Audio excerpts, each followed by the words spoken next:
Roshni's kitchen വേൾഡിലെ ഇന്നത്തെ recipe ഒരു simple മാങ്ങ ചേർത്തിട്ടുള്ള തേങ്ങ ചമ്മന്തിയും മുളക് ചുട്ടരച്ച തേങ്ങ ചമ്മന്തിയുമാണ്. നമുക്കെല്ലാവർക്കും ഇത് ഇഷ്ടപ്പെടുന്ന ഒരു കറിയാണ്. നമുക്ക് വീഡിയോയിലേക്ക് പോകാം. ആദ്യം നമുക്ക് മാങ്ങ ചമ്മന്തി ഉണ്ടാക്കാം. ഈ മാങ്ങ ചമ്മന്തിക്ക് ആവശ്യമുള്ളത് തേങ്ങ 1 കപ്പ്, ഉള്ളി ഒരു 3 കഷ്ണം, മാങ്ങ 2 വലിയ കഷ്ണം ഞാൻ ചെറുതാക്കി അരിഞ്ഞത്, പച്ചമുളക് ഒരു 5 എണ്ണം, ഇഞ്ചി 1 കഷ്ണം, ഉപ്പ് ആവശ്യത്തിന്, കറിവേപ്പില കുറച്ച്. നമുക്കാദ്യം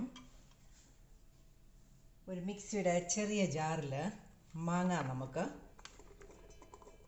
അരച്ചെടുക്കാം. ഒട്ടും വെള്ളം ചേർക്കരുത്, കാരണം മാങ്ങയ്ക്ക് വെള്ളമയമുണ്ട്. ഇതിൻ്റെ കൂടെ ഉപ്പും കൂടെ ചേർത്ത് അരയ്ക്കുക.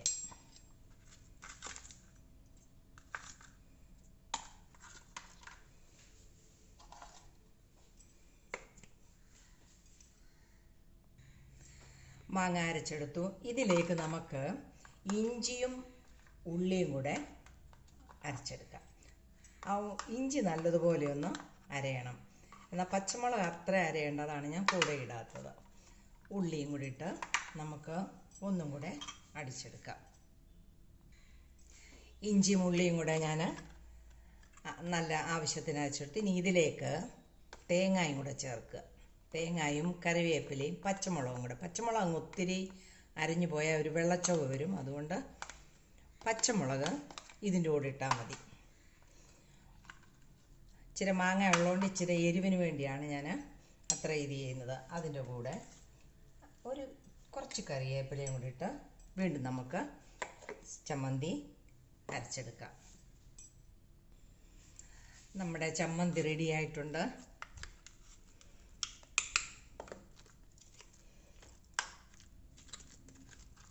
ഇത് നമുക്ക് പാത്രത്തിലേക്ക് മാറ്റാം.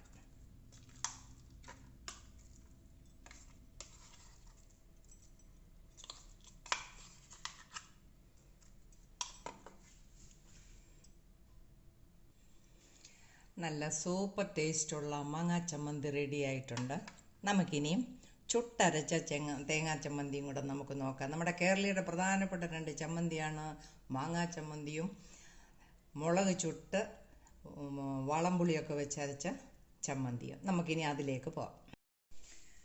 നമുക്കിനിയും മുളക് ചുട്ടരച്ച് പുളിയൊക്കെ ചേർത്ത് ചമ്മന്തി അരയ്ക്കാം. ആദ്യം ഞാനിത് ചുട്ടെടുത്ത മുളകാണ്, ഒരു 5 എണ്ണമാണ്. ഇത് നമുക്ക് ഇഞ്ചിയും ഈ മുളകും ഉപ്പും കൂടെ നമുക്ക് ആദ്യം നല്ലപോലെ അടിച്ചെടുക്കാം.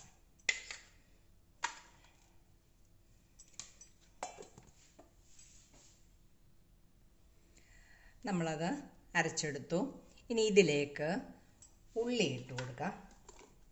കുറച്ച് തേങ്ങയും കൂടെ, ഒത്തിരി ഇല്ല, കുറച്ചിട്ട് അടിച്ചു കൊടുക്കാം. ഒട്ടും ഇതിന് ഞാൻ വെള്ളം ചേർക്കുകയില്ല. വെള്ളം ചേർത്താൽ അത് വേറൊരു രുചിയായിപ്പോവും. അതാണ് പുളിയൊക്കെ വെച്ച് ആദ്യം അരച്ചത്. നമുക്ക് ഇതും അരച്ചെടുക്കാം. ബാക്കിയും കൂടെ തേങ്ങ ഇതിലേക്ക് ചേർക്കാം.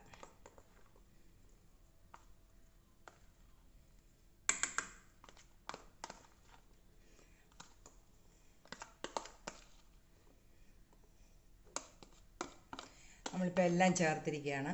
ഞാൻ ഒട്ടും വെള്ളം ചേർത്തിട്ടില്ല. അതിൻ്റേതായ ചമ്മന്തി കാണുമ്പം നമുക്കറിയാം. ചുട്ട മുളകായതുകൊണ്ട് നല്ല ബ്രൗൺ കളറിൽ നിന്ന് മാറിയിരിക്കും. ചമ്മന്തി അരച്ചെടുത്തു.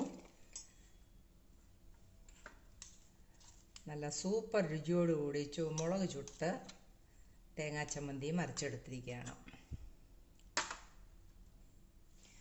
നമ്മുടെ ചുട്ടരച്ച ചമ്മന്തിയും റെഡി ആയിരിക്കുകയാണ്. 2 ചമ്മന്തി ഉണ്ടാക്കിയിട്ടുണ്ട്. ഇതിലേതാണ് നിങ്ങൾക്ക് ഇഷ്ടമെന്നുള്ളത് നോക്കണേ. പൊതുവെ എല്ലാവർക്കും ഇഷ്ടപ്പെട്ട 2 ടൈപ്പ് ചമ്മന്തിയാണ് ഞാൻ അരച്ചത്.